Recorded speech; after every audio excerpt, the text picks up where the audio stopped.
Some video games feature sidekicks, but not all sidekicks are created equal. In this video we'll be discussing the most helpful sidekicks as chosen by us. But if you want to hear our thoughts on the most useless sidekicks, check out our podcast bulletin broadcast in the description or by clicking that I in the top right. As a heads up, there are some potential spoilers I guess for the following if you've yet to play them. I have a feeling someday he'll be useful. What is a list if it doesn't feature a dog somewhere? Well, we did consider dog meat from the Fallout series. The most helpful Doggo award had to go to D-Dog from Metal Gear Solid 5 The Phantom Pain. Sporting an eye patch to match his owner, D-Dog was first introduced to us as a puppy. Venom Snake finds a presumably orphaned puppy and uses a Fulton recovery to send it back to base so it can be cared for. Upon returning to base, Snake is greeted by Ocelot and the puppy, which seems excited to see him. Eventually, D-Dog is ready to join us in the field, and he proves himself to be quite the sidekick. Capable of distracting enemies, knocking out or wounding enemies, or even killing enemies, D-Dog is very handy early on in the game. That is, until you get Quiet, who's unfortunately a far better and more useful sidekick. So honourable mention to Quiet, we just can't say no to a dog. While we haven't yet had a chance to try out the new mask of Crash Bandicoot 4, there is one mask that many fans of the series will be familiar with. Akuaku is a literal lifesaver in the Crash Bandicoot games, taking what would be a deadly blow to Crash. Normally, if Crash is hit by pretty much anything in the level, the player dies,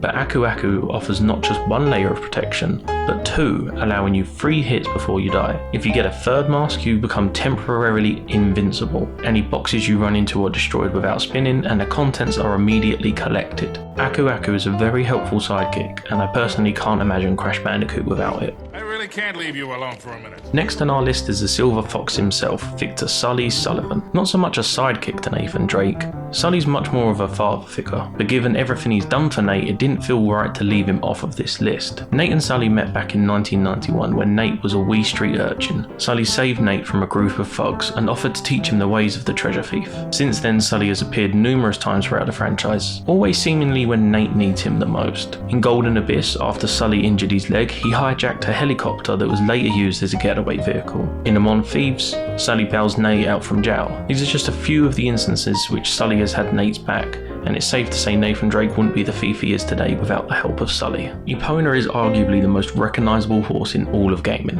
Eupona, who's named after the Celtic goddess of horses, which is something I learned while writing this script, was first introduced to gamers back in 1998.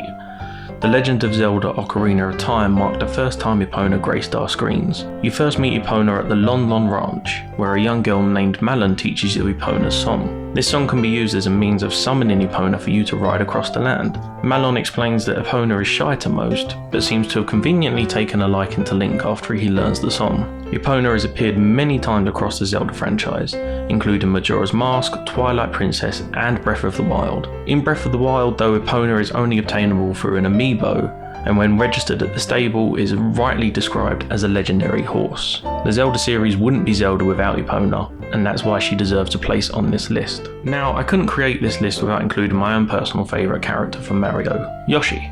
Now, I know that sounds like bias, but you have to agree, Yoshi is incredibly helpful. This little green dinosaur looking thing rescues baby Mario and Luigi from the Koopa Troop. He has had his own spin-off franchise, but he's probably best known for being a rideable sidekick in the main Mario series. Capable of eating most enemies and flapping his legs really fast to cover big gaps, Yoshi is a lovable character that had to be on this list. So, how are you holding up? Because I'm a potato.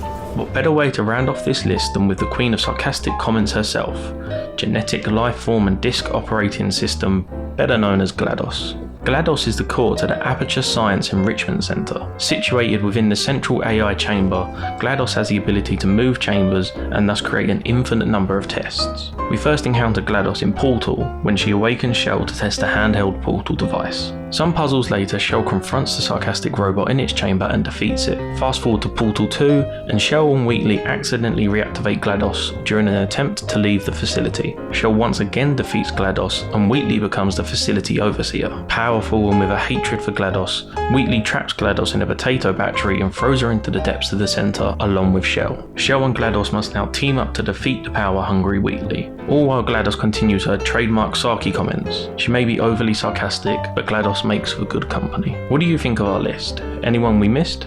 Or maybe you think we had someone there we shouldn't have. Be sure to let us know in the comments below and subscribe to Games Bulletin for more gaming content.